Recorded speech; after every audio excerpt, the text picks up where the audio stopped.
projetos, né, que eu tinha compartilhado. E a ideia é você contar um pouquinho da sua trajetória. Eu vou deixar você mesmo se apresentar. Foi colocado só um resuminho assim, no ambiente virtual de aprendizagem para os alunos, né? E deixei lá seu LinkedIn para eles te conhecerem um pouco mais, mas aí você conta um pouco da sua trajetória e depois a gente faz as perguntas. Então fica bem à É isso aí. vontade. Obrigada, Cláudia. Oi, gente, eu sou a Marina. Eu queria que isso aqui fosse um bate-papo, então me interrompam. Na verdade, vou contar um pouquinho da minha trajetória, que é não tradicional para o campo da ciência da informação. Na verdade, é bem diferente do pessoal que acabou se formando comigo. Falar um pouquinho do meu histórico acadêmico. Eu sou uma pessoa que gosta de estudar um pouquinho. Aí eu fiz primeiro bacharel em letras, que me ajudou bastante a entender a questão de comunicação e como a comunicação é importante. Meu sonho nunca foi dar aula de português, nem nada disso, era mais para aprender um pouco mais de comunicação. E aí fui para o mundo da ciência da informação, fiz um técnico, depois um bacharelado em Bíblio, e me apaixonei por essa parte de gestão de uma forma absolutamente não tradicional. Enquanto a maior parte dos meus colegas gostavam muito da parte de bibliotecas infantis, bibliotecas escolares, universitárias, porque são bibliotecas bastante tradicionais, de certa forma, eu gostava muito da parte da segurança da informação. Aí todo mundo ficava, não tem nada a ver segurança da informação. Aí eu, gente, bibliotecário só lida com informação, é o que mais tem a ver, de uma forma bastante não tradicional da biblioteconomia. E aí acabei indo fazer um mestrado especializado na questão de curadoria e gestão, né, da informação. E aí acabei fazendo outros cursos também voltados à área. E aí cada um em áreas parecem bastante diferentes, mas elas são correlatadas. A questão da docência é mesmo para comunicação, porque a comunicação a gente usa literalmente em todos os momentos de todos os dias. É, Depois, questões de arquitetura da informação, foi mais para aprender um pouquinho mais sobre UX, né, experiência do usuário, interface UI, que a gente fala, né, UX, UI, gestão de projetos, design thinking. E agora estou fazendo uma questão de gestão de TI, é mais porque eu acho que vale a pena complementar nesse mundo de TI, pelo menos não é a minha área de especialidade, é análise de sistema, engenharia de software, então eu queria aprender um pouco mais sobre isso. E aí, nesse meio tempo, quando eu comecei a fazer a faculdade de Bíblio, eu entrei como gerente de projetos, não era biblioteconomista, mas virei gerente de projetos de um escritório de tradução. E abriu meu olho como a biblioteconomia foi assim uma coisa que a gente não espera, mas treina a nossa visão de uma forma que bem útil no nosso dia a dia e a gente não percebe. Não sei quem daqui é formado em Bíblia ou quem conhece mais essa área de Bíblia. A Thaís levanta a mão. Bíblia é fantástico. Assim, acho que todo mundo tinha que ser bibliotecário. Porque a gente pega algumas coisas. Ai, gente, eu fiz alguma coisa errada. A gente faz umas coisas assim muito loucas que fica na nossa cabeça no dia a dia, assim, de tudo. Meu professor falava, quando a gente começou um tema que é muito comum, que é classificação, catalogação, né, de materiais, ele falava assim, a gente faz isso todos os dias na nossa cabeça e a gente não percebe. Por exemplo, você está na sua casa, onde você guarda lá na sua gaveta os talheres. Você coloca o garfo no lugar certo que você designou para ele, a faca no outro lado, você não mistura tudo. Ninguém pega tudo e joga na gaveta. Não, você arruma. Porque a gente já tem na nossa mente uma preparação de organização. E isso, como gerente de projetos, é absurdamente legal e muito útil, porque tudo na vida a gestão ela é importante, essa classificação que a gente tem ajuda muito. E outra coisa é que a Bíblia, pelo menos para mim, abriu muito a visão de como a comunicação e a informação ela é utilizada todos os dias, mas as pessoas não veem o valor dela até precisar. Aí quando precisa falar, ai, onde estava aquele documento? Eu vou tomar uma multa, não vou passar na minha ISO. Aí o bibliotecário fala, mas era tão fácil, né? Você já organizar as coisas. E e aí eu comecei essa minha trajetória é, profissional na parte de gestão ali em 2013, né? Nem vou contar a minha idade, deixa pra lá. Mas foi ali que eu me apaixonei por essa área de gestão. Eu achei que a biblioteconomia me ajudou muito, muito, muito, muito, muito. Só que como eu gostava de uma área que, pelo menos na minha época, não se falava muito, que era uma parte de segurança da informação, eu acabei indo para umas outras áreas mais diferentes. Então eu trabalhei com análise de dados, linguística, e aí até hoje faço consultoria, mentoria para academia. E aí agora eu tô trabalhando ali na Sample como analista de negócio, mas basicamente o meu papel é PO. E aí, né, para quem não conhece o que é um PO, trouxe aqui um pouquinho de teoria, né? Estamos longe de ser especialista nisso, é claro que é. Eu só trouxe um pouquinho. Basicamente, na Sample a gente usa uma metodologia não tradicional de gestão de projetos, né? Que é uma metodologia ágil. E a que a gente escolheu ali foi o Scrum, que a gente fala. Basicamente, ele pega o nosso, no caso não é um projeto, é um produto, que a gente faz ali uma análise, e ele traz todas as informações, o que eu quero saber, o que eu quero desenvolver, o que eu preciso dele, e ele vai por ciclos fazendo mini entregas, né, mini interações ali. Todo dia a gente tem algumas cerimônias para cumprir esses prazos. Isso é bastante importante porque cada pessoa dentro dessa equipe, são equipes, no meu caso principalmente, é uma equipe muito multidisciplinar, é importante que cada um saiba basicamente tudo que está acontecendo. Então a questão da comunicação é fortíssima na nossa equipe e pronto, todo mundo trabalha com Scrum, acaba sendo uma parte importante, porque desde o PO da equipe, do Scrum Master, todo mundo tem que saber o que está acontecendo a todo momento, para ninguém falar assim, nossa, eu estou impedido de fazer uma coisa há 50 dias, porque ninguém me falou que eu tinha que fazer. Não, isso não acontece. A parte legal do ágil é isso. Então todo mundo está sempre a par. A gente tem reuniões diárias, né, que a gente chama ali de daily, falando assim, olha, eu parei um pouquinho nisso, alguém me ajuda nisso, e significa que a nossa equipe é muito próxima, todo mundo trabalha muito bem junto, por causa dessa comunicação frequente. E aí o papel do PO, basicamente, é pegar as necessidades do produto, tudo que nós temos a desenvolver e organizar. Aí, ó, biblioteconomia, né? Trazer nas caixinhas, nas organizações que a gente precisa fazer e falar: olha, eu tenho lá 50 coisas para fazer. Quem é minha prioridade? Onde eu vou começar? O que vai ser mais importante para o meu stakeholder, seja meu cliente externo, cliente interno, né? Quem é que vai acabar usando esse meu produto? Então, o PO acaba definindo prioridades no dia a dia.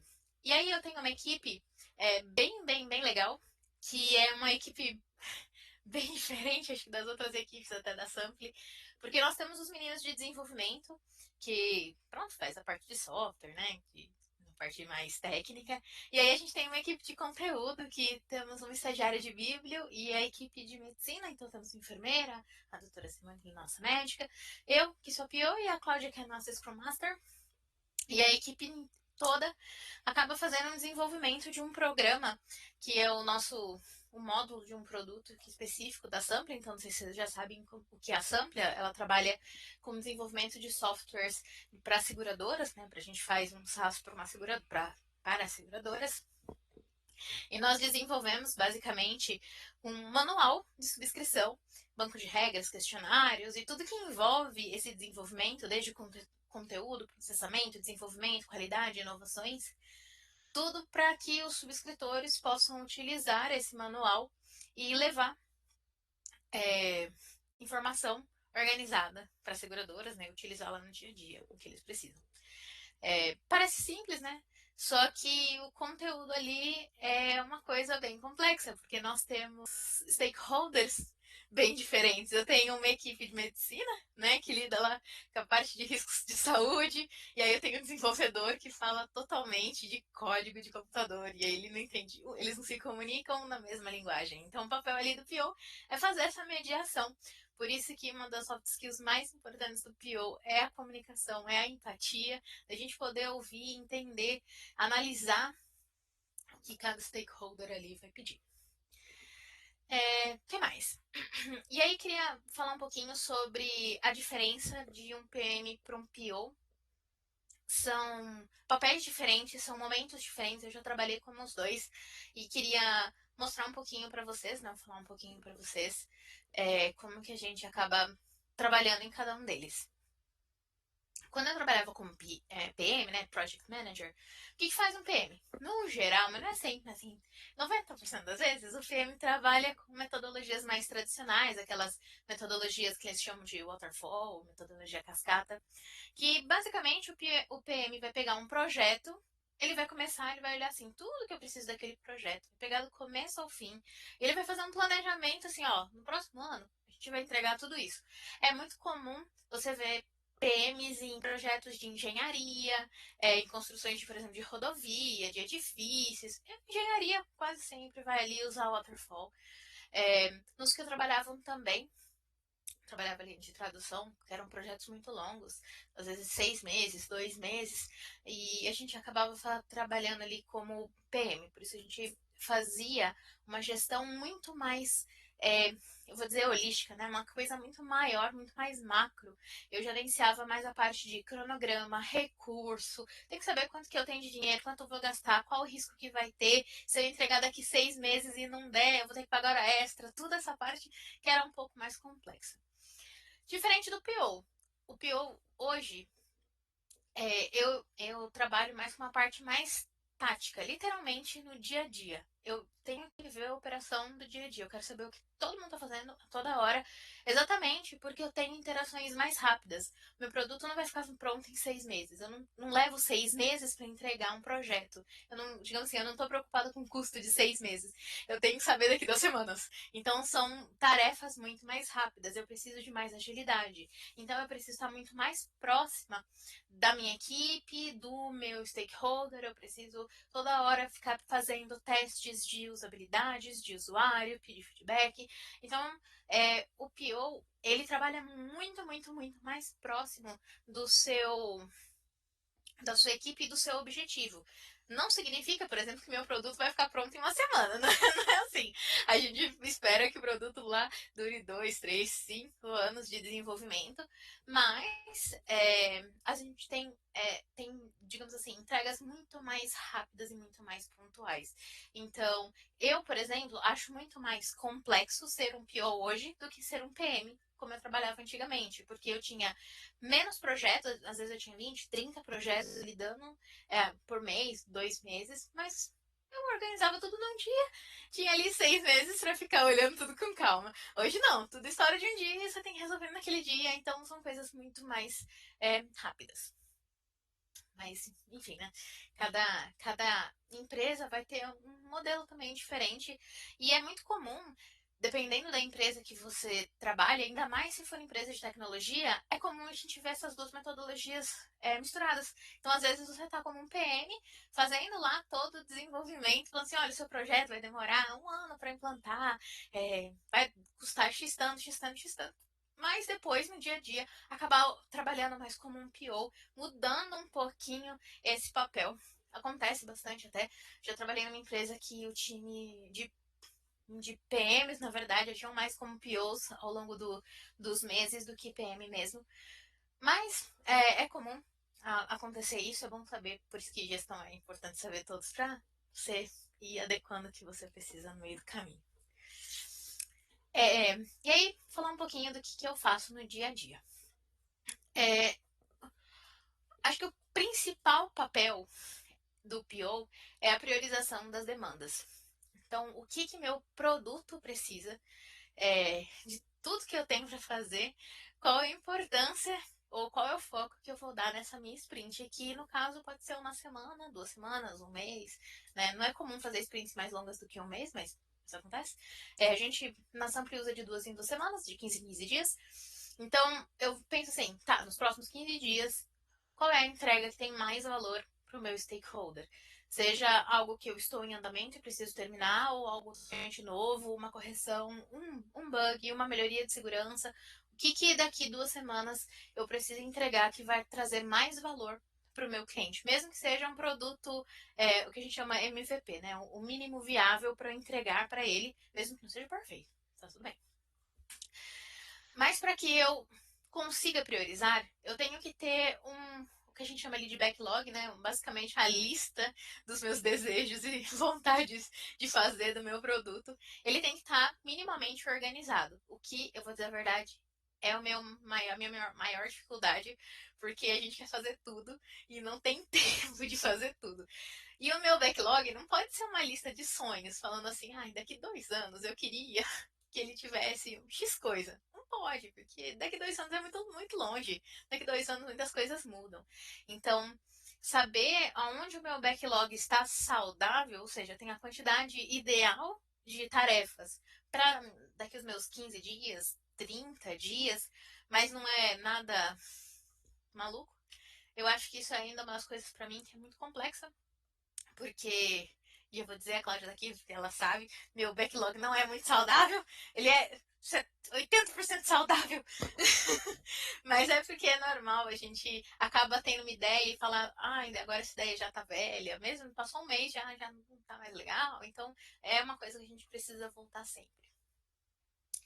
E aí uma das outras coisas que eu faço quase todos os dias é a comunicação com os nossos stakeholders.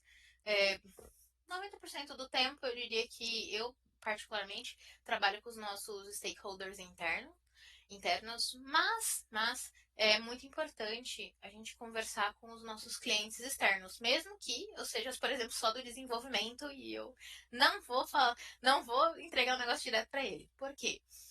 É importante a gente pegar uma análise do que seja a gente esteja desenvolvendo de pessoas que não estão relacionados ao nosso campo. Gosto muito de pegar, às vezes, ideias da minha mãe. A minha mãe é a pessoa menos tecnológica que vocês podem conhecer. Se você perguntar para ela, mãe, como faz uma ligação? Ela vai ficar 3 horas para achar o botão de ligar, entendeu? Ela é desse jeito. Mas eu muitas vezes pego um papel e desenho, mãe, se eu criasse um negócio assim, uma tela assim, com um botão aqui, tu ia entender ela? Não. Eu falei, pera. Então talvez não esteja tão fácil, tão útil. Vamos pegar ali uma ideia de uma coisa mais simples. Então, mesmo que o meu stakeholder não esteja no meu dia a dia, é importante eu pegar ideias de pessoas que estão de fora, que não estão ligadas naquele produto. Porque é muito fácil eu chegar para alguém aqui e falar assim, por exemplo, para a Kátia. Kátia, você trabalha junto comigo, vamos lá e você vai me dar uma ideia nesse produto. A Kátia vai dar uma ideia maravilhosa, mas ela sabe o que ela está fazendo. Mas será que alguém de fora que nunca viu vai saber que a nossa ideia é maravilhosa? Talvez não. Então, é muito interessante e importante pegar ideias, e isso, particularmente, eu gosto muito da nossa equipe, essa questão da multidisciplinariedade. Por quê? Cada um tem uma especialidade, cada um tem uma vida diferente, uma visão de mundo diferente, e é bem importante que a gente acabe prestando atenção, tomando notas do que as pessoas entendem como fácil, porque às vezes é fácil para ti, mas não é fácil para eles. Então, essa parte de lidar com as pessoas enfim, né, nos stakeholders no geral, mas enfim, pegar a opinião, somente em desenvolvimento de produto, para mim é uma das partes mais importantes.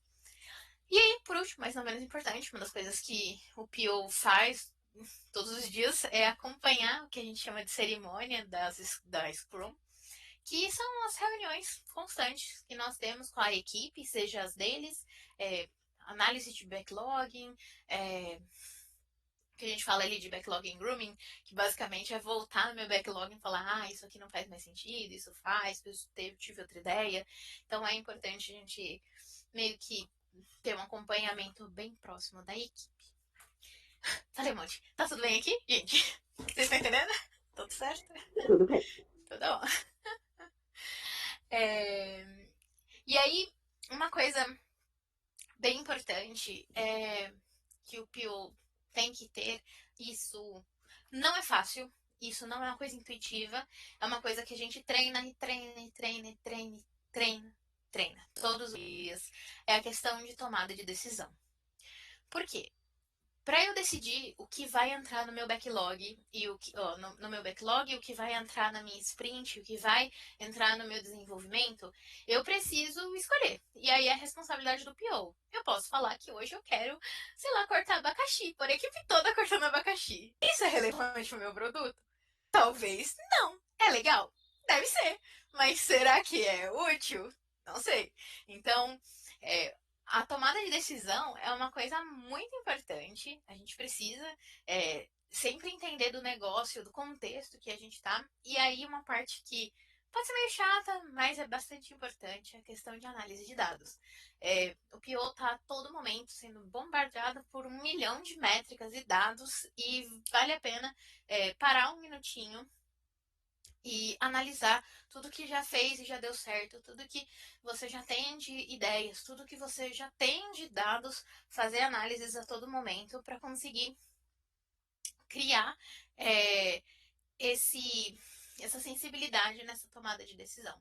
Não é simples, é uma coisa que a gente treina, toma muita decisão errada e volta e refaz. É normal, tá? É muito comum, mas a tomada de decisão estratégica, né? A gente tem que ter uma visão mais estratégica ali do negócio, é muito importante. E aí uma coisa bem importante que eu nem coloquei aqui é que o PO ele tem que ser absurdamente proativo.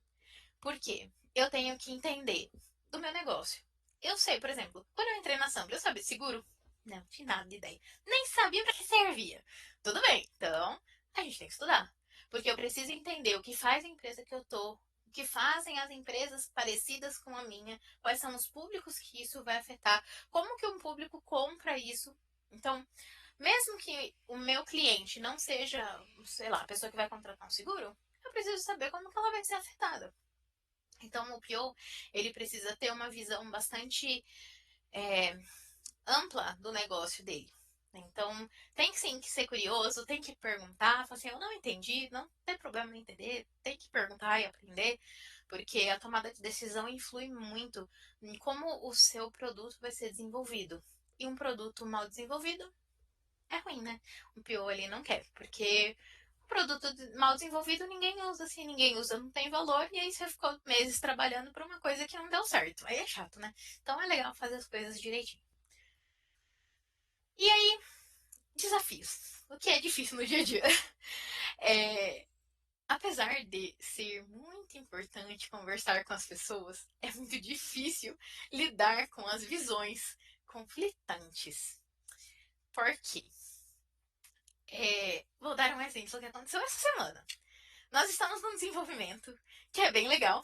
A gente está fazendo algumas melhorias em telas e tudo mais. Aí o time de desenvolvimento fala: poxa, se eu colocasse, por exemplo, esse, esse objeto aqui, ficava massa. Olha que lindo. Eu falei: ó, oh, para mim ficou lindo. Mandei para o usuário falou assim: pra que serve isso? Não entendi. Achei muito confuso. Aí eu, eita, 10 horas desperdiçadas. Porque se o usuário não entendeu, não adiantou em nada. Aí eu fiquei assim, poxa, era tão fácil, mas não era. Porque se a pessoa mexeu e não achou fácil, não era fácil. Então, é muito complicado você equilibrar as visões de mundo das pessoas, né? De uso das pessoas. Além disso, é difícil você equilibrar o que as pessoas entendem por importante. Por quê? Muitas coisas são importantes, mas nem tudo que é importante é urgente. Aí vem, né? A gente tem 1 milhão de métricas de definir importância, tem aqueles gráficos maravilhosos, mas a gente fala o seguinte: se tudo é importante, nada é importante. Se tudo é urgente, nada é urgente. Então a gente tem que definir. Ou é importante e urgente, então a gente faz primeiro, ou é só importante e deixa para depois, um dia a gente resolve. Então, é, porque eu vejo, por exemplo, o time de TI, eles são muito preocupados em, tipo, ai, tem que ver todas as questões de segurança, tem que estar tudo perfeito antes de entregar o mínimo. Você fala assim, mas isso vai demorar um ano. Um ano isso daí já ficou velho. Então, né, o que é importante para ti que a gente precisa fazer agora? Qual é o mínimo que eu preciso entregar? E aí entra na segunda questão, que é a gestão de expectativa.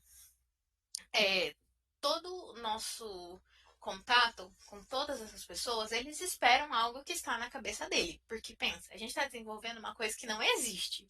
Então tá lá na cabeça dele. Só que é muito difícil eu entregar algo exatamente como está na cabeça daquela pessoa. Porque, às vezes, aquilo funciona muito bem na mente daquela pessoa. mas na prática não funciona.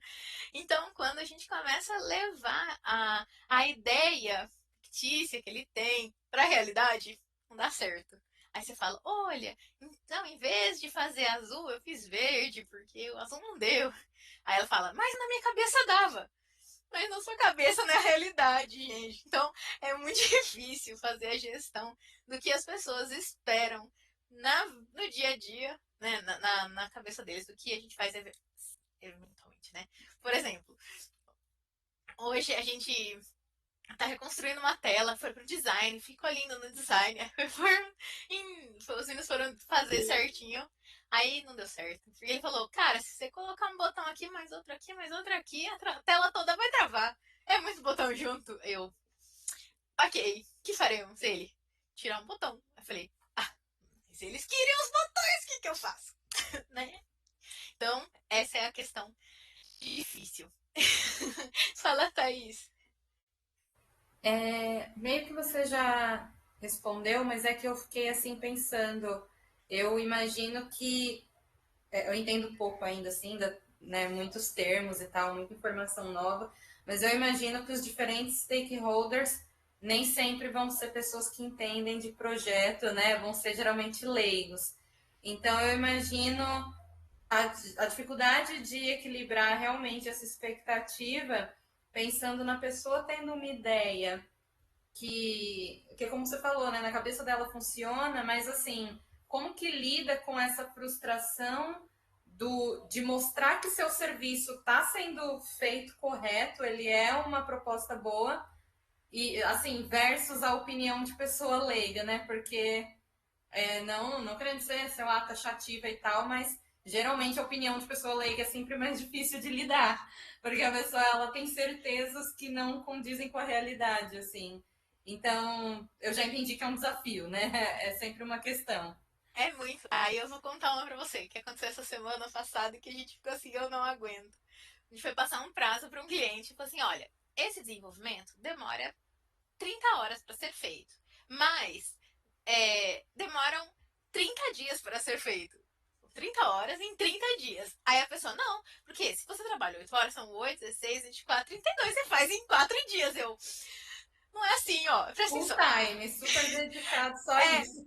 aí eu falei assim, presta atenção, se você juntar 9 grávidas por um mês, você não para um bebê. Você tem que esperar os 9 meses, entendeu? Você tem que esperar.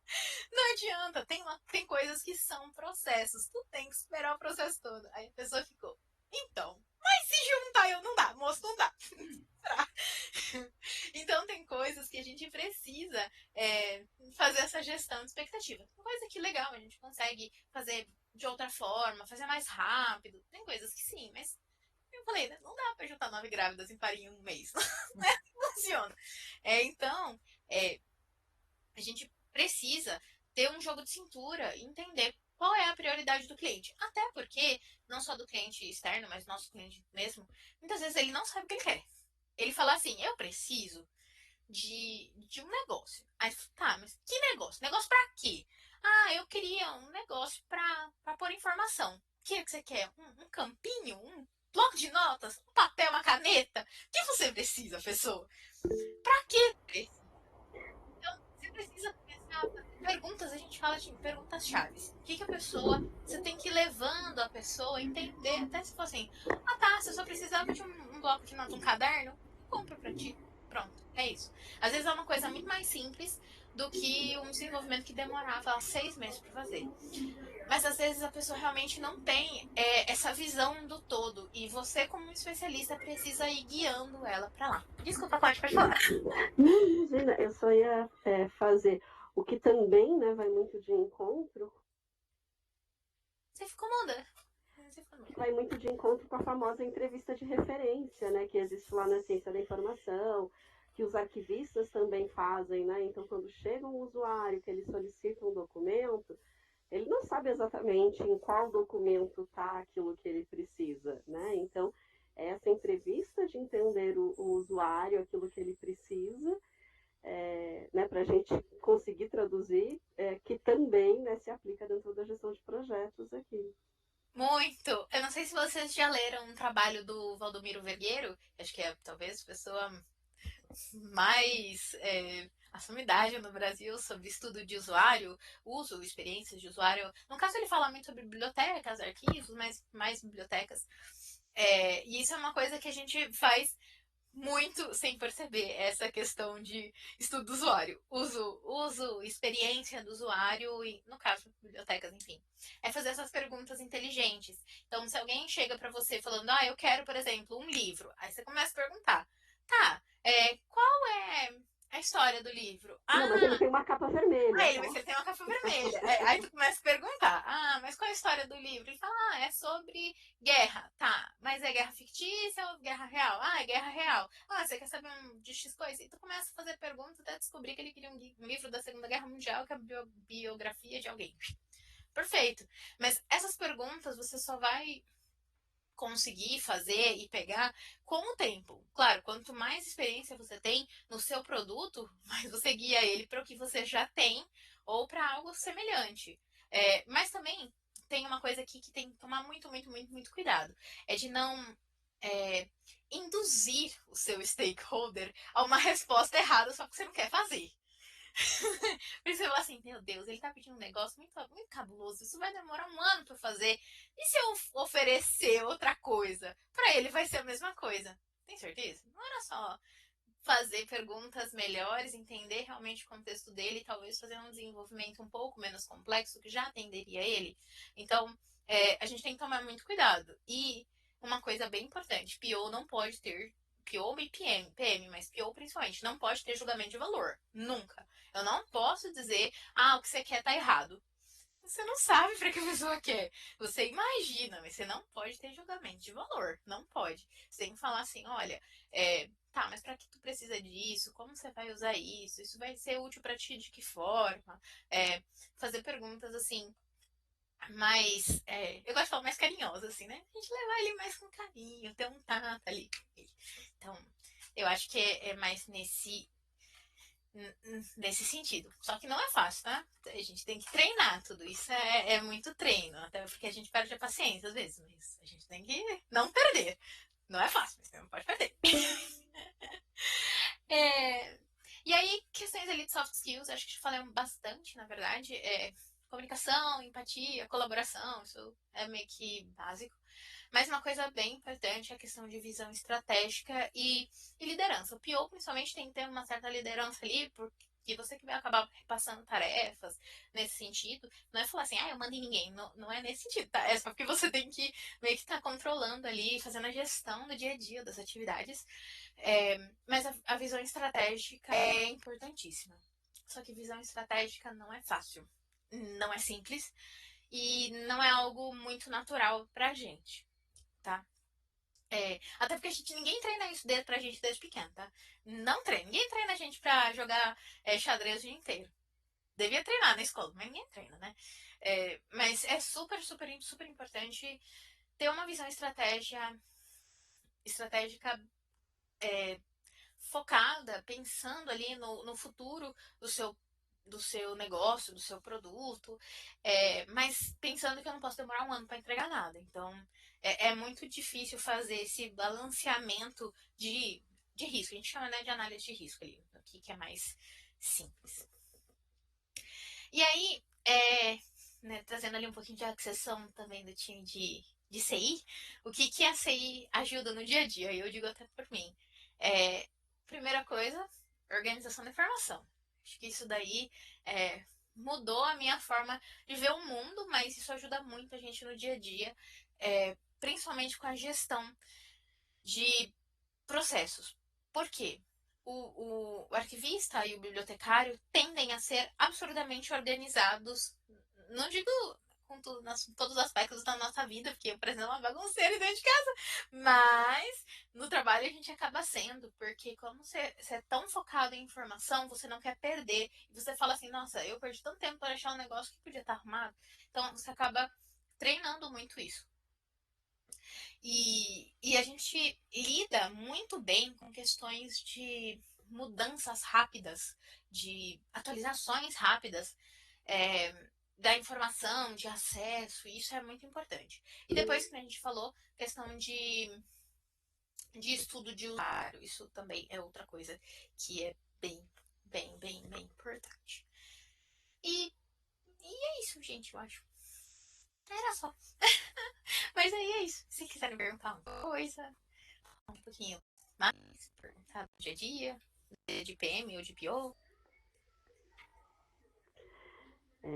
Bom, obrigada, Marina. Acho que é super válido, foi super de encontro também na aula passada que a gente falou ali dos métodos ágeis, do Scrum, do papel do PO, foi super de encontro com o que você trouxe, e também muito de encontro com o artigo, né, que a gente deu uma olhadinha lá, que é um levantamento bibliográfico que fala das competências do gerente de projetos, né? Então, eles colocam lá, até abri o gráfico aqui para olhar, assim, os top, né, que aparece na literatura.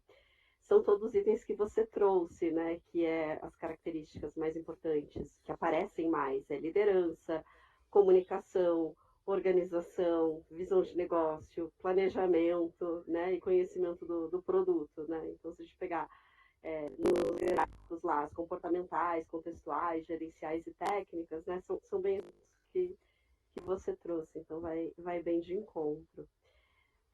Se o pessoal aí tem dúvidas, para você comentar um pouquinho sobre a parte de, na verdade, duas coisas. Uma que é equipes virtuais, né, que acho que vai ser um tema aí do próximo grupo, né, que eu sei que você trabalha aí o squad, né, o time, né, a gestão é toda online, então como é que é um pouco dessa experiência. E uma que a gente também falou num seminário, inteligência artificial em projetos, você recentemente aí teve o desafio, né, de liderar uma iniciativa de inclusão de IA no produto. Se puder contar um pouquinho como é que foi isso para você, enfim, como é que você viu? Posso. Bom, vou começar com o mais recente, que foi a questão da IA.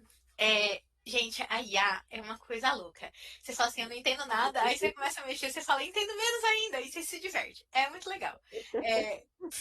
Gente, você começa a mexer nisso, você fala assim, gente, até que as pessoas não são loucas e tudo faz sentido nessa vida.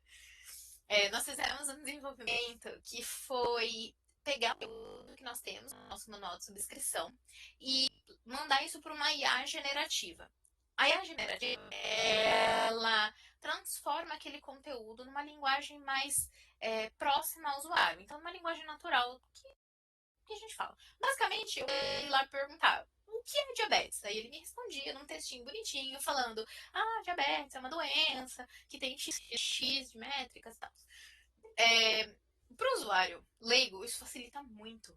Porque um usuário que já sabe que é diabetes provavelmente não vai querer saber o que é diabetes. Um enfermeiro não quer saber lá o que é diabetes. O valor da referência do exame que tem que cair. E para ele só vai lá e consulta o valor e tá tudo bem. Mas para um subscritor que não é médico, poxa, isso ajuda pra caramba, porque às vezes falar diabetes é uma doença simples, mas se eu pegasse uma doença tipo, sei lá, alopécia, sei lá, ninguém tem isso, ninguém sabe o que é isso, é uma doença muito rara, ou Kawasaki, então são coisas muito complexas que a IA acaba transformando um texto absurdamente técnico, absurdamente focado ali numa área, numa linguagem mais natural.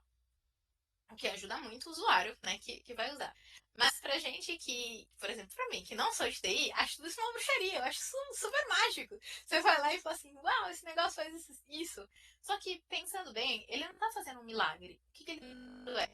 Pegando a sua referência, no caso o manual que a gente construiu, que são dados absurdamente técnicos, estruturados, e aí vem o pulo do gato, dados estruturados. O bibliotecário, o arquivista, já sabe o que tem ali de metadados, quais são os metadados que eu posso enviar para ele, o que ele vai trazer se eu perguntar X informação, porque o dado já foi catalogado, ele já foi classificado, ele já está construído de uma maneira que a máquina literalmente vai pegar o que tem naquele quadradinho e ele vai pôr numa linguagem mais didática. Mas isso não é mágica, porque ele, eu não sei que, né, se vocês já fizeram esse estudo, ele vai pegar a linguagem que a gente tem, então ele vai entender, o brasileiro, né, médio, fala em sujeito preditivo, sujeito, verbo e predicado. Essa é a estrutura básica. Então, ele vai pegar aquilo que eu tenho, ele identifica qual é a sintaxe que eu tenho naquela frase e ele monta de uma forma mais clara. Mas, uma coisa legal é que uma vez que você começa a mexer com essa área de inovação, você quer fazer várias. Eu já falei pra Cláudia, umas 3 coisas diferentes que eu já quero fazer, porque aí eu já descobri que tem uma IA que ela é discriminativa, que ela faz identificação de padrão. Então, se ela faz identificação de padrão, ela pode achar o que está fora do padrão. Então, são coisas super interessantes. E é super legal porque você começa a ter uma análise de mundo bastante diferente do que pra gente é meio óbvio, porque se fui lá e classifiquei, fiz o cadastro das coisas tudo certinhas, eu falo assim, uai, transformar isso aqui num relatório estatístico, olha que fácil, tá mapeado, meus metadados estão corretos, e aí vem a importância de você ter tudo bem estruturado, né? Porque quanto mais limpinhos os dados, melhores são os seus relatórios. Acho que é isso, assim, de que eu posso falar que a gente lidou de uma forma, acho que espetacularmente até boa. Eu achei que ia ser mais difícil, mas depois que a gente tem a bruxaria toda, a gente achou vantagem. E aí, falando um pouquinho sobre gestão de equipes virtuais. A minha equipe se consiste em, acho que talvez 90% das pessoas moram aqui em São Paulo, mas temos uma pessoa de fora, de BH, e eu falo a verdade, quase ninguém acaba indo para o escritório, então nosso contato é 99,9% das vezes via softwares de interação, seja o Teams, WhatsApp, o que seja que a gente queira falar. E eu acho que existe uma coisa que você acaba desenvolvendo com o tempo, que é um feeling de como fazer a gestão de pessoas, porque, sim, a gestão de pessoas não é de processos, não é de produtos, é de pessoas. Um momento que você precisa estar muito próxima daquela pessoa e como estar próximo estando longe, né?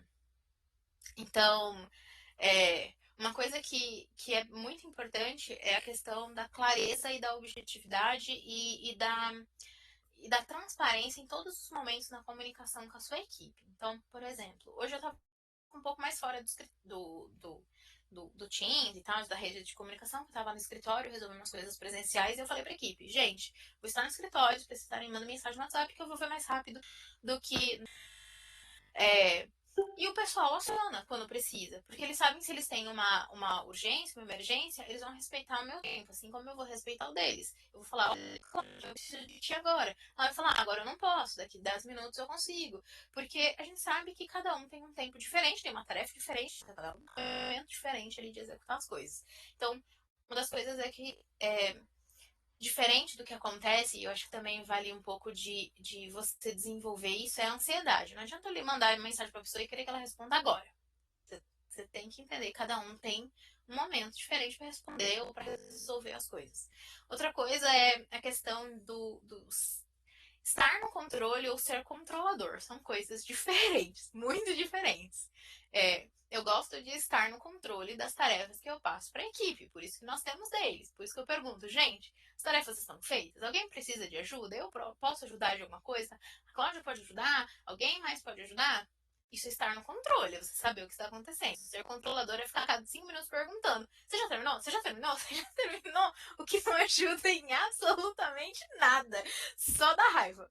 Então, o que eu falo quando a gente fala ali de gestão de equipes à distância é você confiar na capacidade da pessoa. Se você passou uma tarefa para alguém, não importa ali, eu falo, né? Não importa o cargo, nível, isso é diferente. Se tu passou uma tarefa para alguém, você entende que essa pessoa tem total capacidade de fazer no tempo que você estipulou para ela. Se ela tiver alguma dificuldade, ela vai falar na dele. É por isso que serve a dele. Ela vai falar, não sei fazer, não consegui, preciso de ajuda. Tá bom.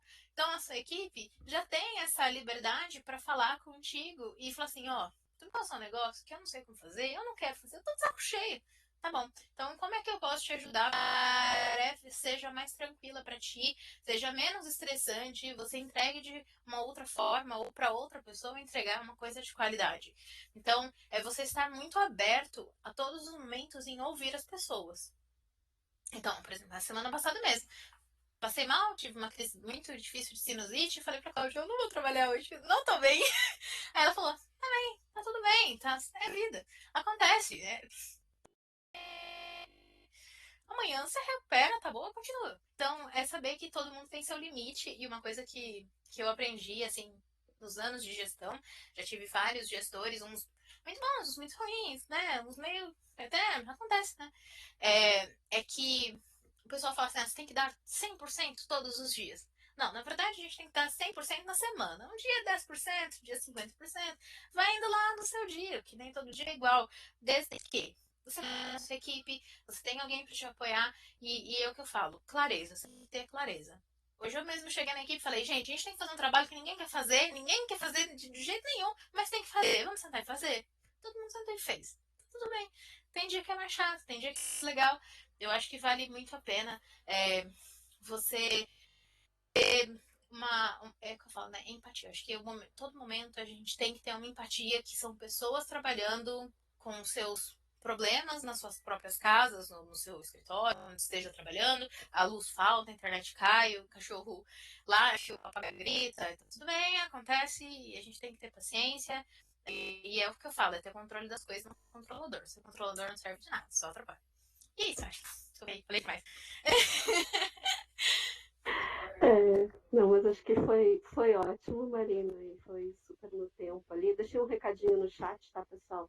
Essa sessão vai expirar aqui agora, mas tem o link já para a gente seguir no próximo link, a apresentação dos grupos.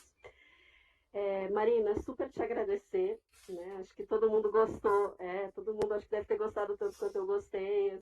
É gostoso ouvir alguém que fala super empolgado e que está sorrindo, a gente vê que está fazendo um trabalho porque gosta. Eu tô vendo aqui palminhas e coraçõezinhos para você aqui no chat. E de todo modo a gente fica com o seu contato aí também, né? Acho que fica para os alunos, se surgir dúvidas depois a gente volta a conversar. Sim, Tá sim, bom? mandem mensagem. Podem mandar. Muito obrigada, um abraço, Má. Pessoal, a gente se encontra 8h30 no próximo link, tá bom? Que aí dá um tempinho para o pessoal pegar águas e afins. Então, às 20h30 a gente começa a apresentação dos grupos no outro link. Obrigada, gente. Um abraço. Tchau, gente. Tchau, tchau. Tchau. Tchau, Marina. Prazer.